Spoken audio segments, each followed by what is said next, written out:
America और Iran के बीच आखिरकार लंबे समय से चले आ रहे विवाद को खत्म करने पर सहमति बन गई। 14 जून को इस डील पर डिजिटल साइन हो गए। अब इंतजार है तो आमने सामने टेबल पर बैठने का।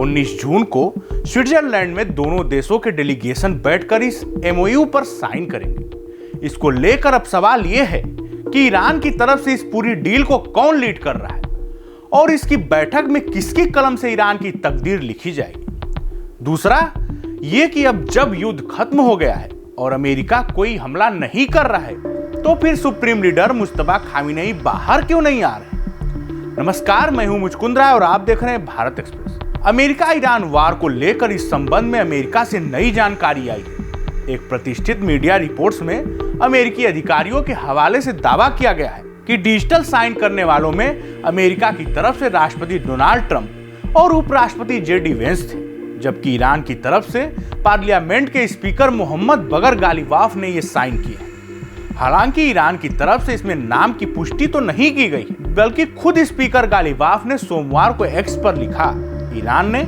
अमेरिका से एग्रीमेंट पर फाइनल विक्ट्री की तरफ एक कदम उठाया है। अब 19 जून को स्विट्जरलैंड में होने वाली मीटिंग में डील कौन साइन करेगा, ये भी सवाल है। सीज फायर से लेकर अब तक ईरान की तरफ से पूरी बातचीत को अरागची और गालिबाफ ही लीड करते आए हैं। वहीं पाकिस्तान में जो मीटिंग हुई थी उसमें अमेरिका की तरफ से बेंस और ईरान की तरफ से गालिबाफ और अरागची ही मुख्य किरदार में थे। ऐसे में उम्मीद की जा रही है डिजिटल साइन करने वाले गालिबाफ ही स्विट्जरलैंड की टेबल पर वो अहम व्यक्ति होंगे जो ईरान की तरफ से शामिल होंगे। अब जबकि यह समझौता हो रहा है तो इस सवाल उठाना भी लाजमी है कि आखिरकार खामिनेई क्यों अंडरग्राउंड है। ईरान की तरफ से उनको लेकर कहा जा रहा है कि अमेरिका के साथ जो भी समझौते हो रहे हैं वो सुप्रीम लीडर मुज्तबा खामिनेई की गाइडलाइंस के हिसाब से ही हो रहे हैं। ईरान के राष्ट्रपति मसूद पेजेश्कियन ने 15 जून को तेहरान में सरकार के सीनियर अधिकारियों के साथ एक बैठक की। इस बैठक में उन्होंने विदेश मंत्री सैयद अब्बास अरागची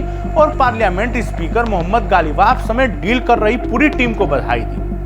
पेजेश्कियन ने इस डील को ईरानी सरकार की तीनों शाखाओं और सशस्त्र बलों की एकता, सहानुभूति और कोऑर्डिनेशन की जीत बताया। इसके साथ ही पेजेश्कियन ने यह भी कहा कि समझौते पर साइन करने के लिए जो भी टीम भेजी जा रही है वो इस्लामिक रिपब्लिक के नेता की तय गाइडलाइंस और नीतियों के अनुसार ही फैसला करेगी। यानी ईरान के राष्ट्रपति ये तो साफ साफ कह रहे हैं कि जो भी डील होगी वो मुज्तबा खामिनेई के अनुसार ही होगी, लेकिन उनकी मौजूदगी को लेकर कोई जानकारी नहीं साझा की गई। वहीं अगर 19 जून को स्विट्जरलैंड में अमेरिका और ईरान के बीच सभी मुद्दों पर सहमति बन जाती है तो टकराव पूरी तरह खत्म होने की संभावना है।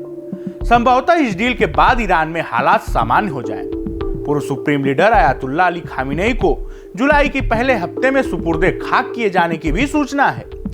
ईरानी मीडिया रिपोर्ट में दावा किया गया है कि 4 जुलाई से अंतिम संस्कार की रस्में शुरू होंगी और 9 जुलाई को खामिनेई को उनके जन्म स्थान मशहद में दफन किया जाएगा। इसको लेकर उम्मीद की जा रही है कि मुज्तबा खामिनेई अपने पिता की अंतिम यात्रा में शामिल हो सकते हैं और दुनिया के सामने आ सकते हैं।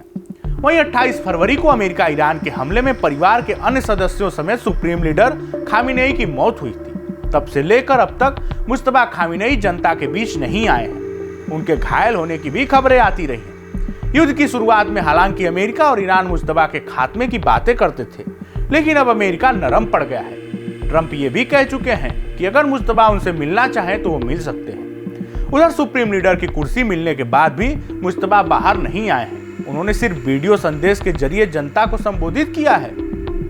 ऐसे में अब अमेरिका से समझौता होने की स्थिति में मुज्तबा सामने आकर ईरान की कमान संभालते हुए दिखाई दे सकते हैं। इस जानकारी में फिलहाल इतना ही। ऐसे ही तमाम खबरों के लिए देखते रहिए भारत एक्सप्रेस।